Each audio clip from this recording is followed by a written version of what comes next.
The Republican Party is already viciously plotting to provoke an economic crisis in which they force the Democratic Party and potentially a Democratic president in the next term to cave to their demands for austerity.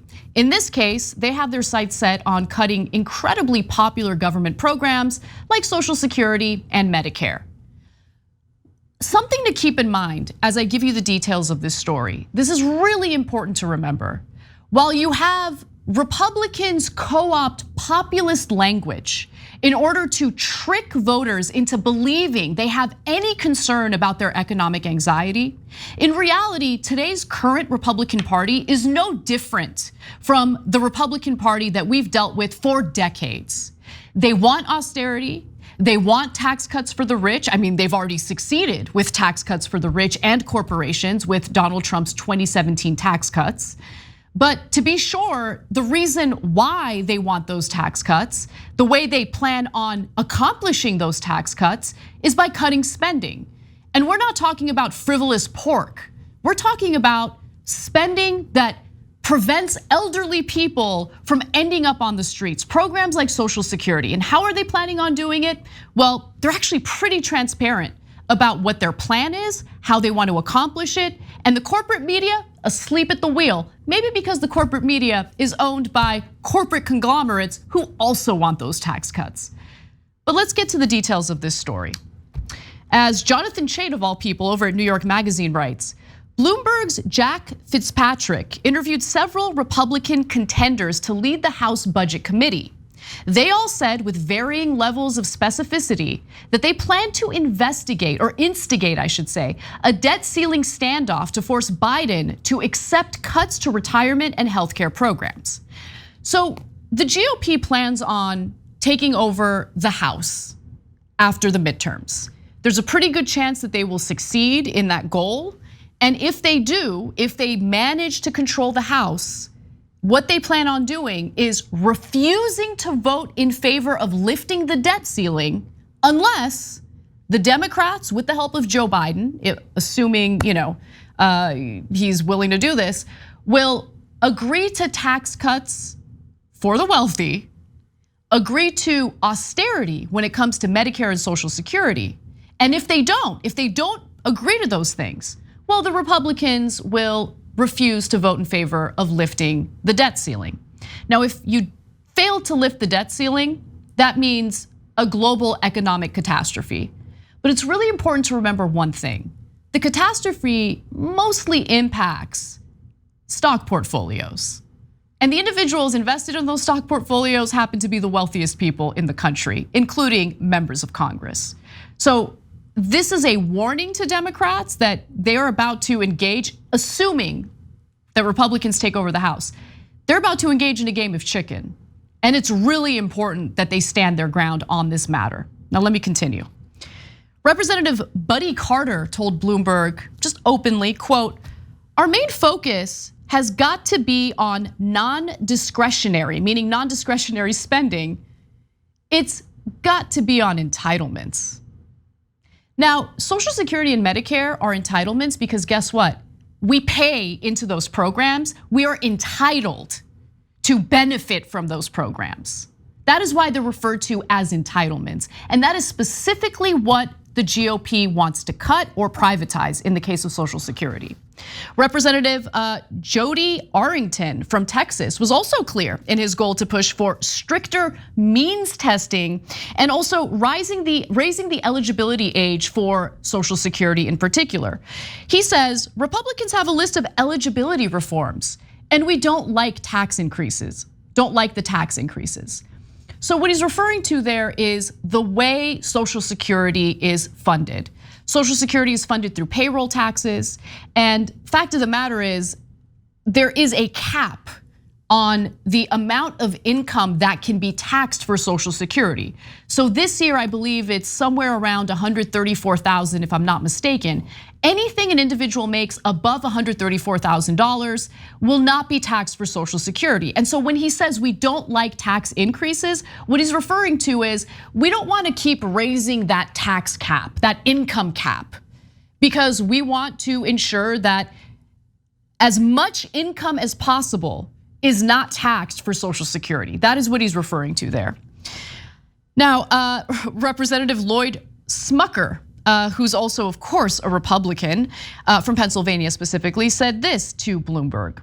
We should ensure that we keep the promises that were made to the people who really need it, the people who are relying on it. He's lying about that, by the way. So some sort of means testing potentially would help to ensure that we can do that. Now, again, let me reiterate, we're all paying into the system. We're all paying into these programs, Medicare and Social Security, that we are entitled to because we pay into it. The idea of means testing those programs is insane because, again, we paid into it. That's our money. But they want to deny us those programs. This is who the Republican Party is. And by the way the right-wing media covers this is laughable because they hide the fact that the whole intention here is to cut these programs, to privatize Social Security. They hide it because these are incredibly popular programs, even among Republican voters. So I know we do have some Republicans who watch the show either to, understand the other side, and I really respect you for that, or to hate watch. And you know what? Do you, boo? You can hate watch me all day long. But it is important for you to understand that while you're constantly fearmongered to about trans athletes and about all sorts of boogeymen who have no impact on your life whatsoever, they want to cut programs that keep you off the streets, programs that you have paid into. But let me continue. Republicans are committed to scaling back the safety net, but they realize the agenda, again, is toxic and unpopular. So they want to do this under the leadership of the Democratic Party. That's something really important to remember. Because if they refuse to lift the debt ceiling and a Democrat is in the White House, and let's say we assume Democrats are still in charge of the Senate, well then if there is an economic collapse, they can point to Democrats and say, it's their fault, it's their fault. But they've tried this before and they've failed. And it's really important to understand exactly how they failed. So for instance, back in 2011, Obama fell for this strategy, okay? It was referred to as the grand bargain, again, in 2011.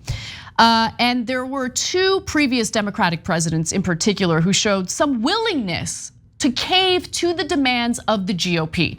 One was Obama, of course, the other was Bill Clinton. In the 1995-1996 Republican Congress, the Republican Congress instigated a series of government shutdowns in the belief they could force Bill Clinton to accept cuts to taxes and social programs. The crusade blew up in their faces, luckily, and helped Clinton win re-election. But rather than abandon it, they tried it again under Barack Obama, this time using the debt ceiling as the hostage of choice. That too failed.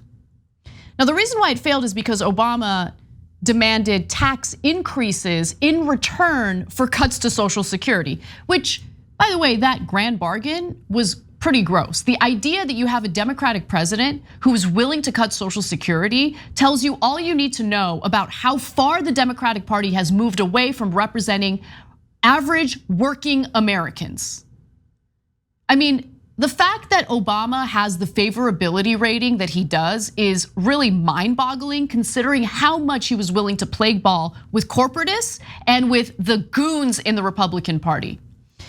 Now, they do intend on trying this strategy again, this time specifically with the debt ceiling as the leverage they need to get the Democrats to cave. What I'm concerned about is the transformation we have seen with the Democratic Party over the last several decades, even since the Obama administration. They have been taken over by corporate interests. That culture is even more extreme today than it was during the Obama administration.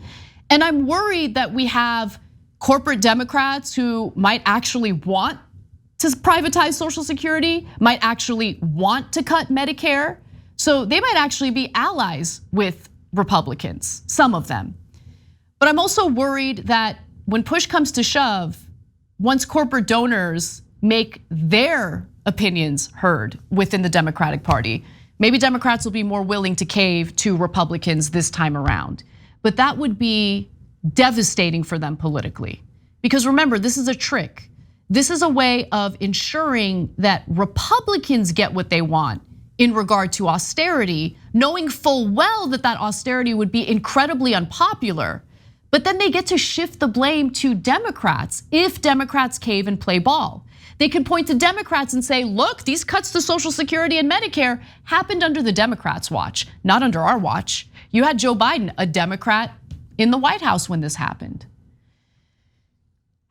So Representative Jason Smith, who's a Republican, who says if Republicans are trying to cut spending, surely he wouldn't try to default. So that is a statement in regard to the debt ceiling and how the failure to raise the debt ceiling will lead to default.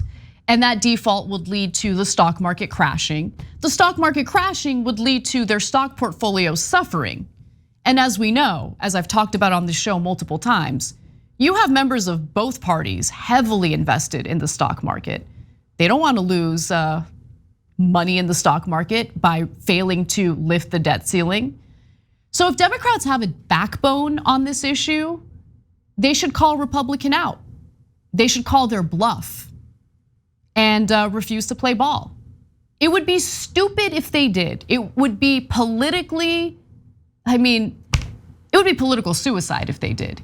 Because the vast majority of Americans favor Medicare and Social Security, which is why Republicans want to do it this way so they can place the blame on Democrats and not take any responsibility for this little plot that they've come up with and have tried multiple times before, but luckily failed. So one final thing I want to mention here is that last June, the Republican Study Committee, a conservative caucus that includes more than 3/4 of the House Republicans. By the way, Republican Study Committee sounds both ridiculous, dorky, and considering what the Republican Party's like today, dangerous in like a predatory way. But let me continue. Released a sweeping domestic budget plan. It received little attention in the mainstream media. So the mainstream media didn't cover it at all. What that budget plan included was raising Medicare eligibility to the age of 67, raising Social Security age to 70 years old before indexing both to life expectancy, withholding payment to those who retire early. Remember, that's your money, you paid into it. But if you need to retire early for whatever reason, they want to deny you that money that you've paid into the system. The budget plan also endorsed the consideration of options to reduce payroll taxes that fund Social Security, so tax cuts for businesses. And finally, phase in an increase in means testing for Medicare. Again, these are all programs that you get taxed on every single paycheck, and they want to deny these programs to you. Now, as I mentioned, the mainstream media did not cover this at all. They totally ignored it. But the right-wing media covered it. And I think their framing communicates something and proves something that I've been saying on this show, which is their austerity measures, their efforts to provide more tax cuts for the rich and government program cuts for everyone else is really shrouded in their culture war messaging. So let's go to Town Hall. How did they cover it? What was their headline? Exclusive first look. RSC budget blueprint includes protecting kids from woke trans agenda. There was nothing in the piece about cuts to Medicare and Social Security, of course. Let's go to the Daily Caller. Exclusive. GOP budget proposal seeks to reverse decades of anti-family policies. Do you guys get what they do? I hope people understand why it is that they spend all of their time crying about CRT, which doesn't exist in grade schools, crying about trans athletes when they can't even name a single trans athlete that's impacting anyone in their state. The reason why they focus on these made up boogeymen is to scare their own voters and distract from the fact that they want to rob their voters of programs that they've paid into. There's more. National Review. GOP budget proposal would return US to Cold War footing to counter China threat. There's a little bit of honesty, by the way, a little bit of honesty in that headline. Because while they have a huge problem with our taxpayer money helping our fellow Americans, They have no problem with taxpayer money being funneled to defense contractors for all these wars that we get involved in. And China's next. Make no mistake about it. So the bottom line, if you could read in between the lines with that headline, it's, we need the resources to combat China. Let's give you more though. Exclusive, this is from Breitbart. Republican study committee creates holistic immigration plan to raise wages, grow middle class. No, the entire budget that they're proposing is all about privatizing Social Security and cutting Medicare. That's what it's about. And fact of the matter is, the Republican Party has always been this way. This is who they are. Co-opting populist lingo and language doesn't change who they fundamentally are and who they fundamentally work for. Dennis Prager had the audacity to come on the show and say he hates corporations, he spits on corporations, and he followed that up by saying it's because they're woke. No. He doesn't dislike corporations. He loves corporate greed. He has enabled corporate greed, much like these Republican goons. But if a corporation might say something that's tolerant or friendly toward an underserved population in America, I hate corporations, they're so woke. They love the corporate greed. They love assisting corporations in robbing you.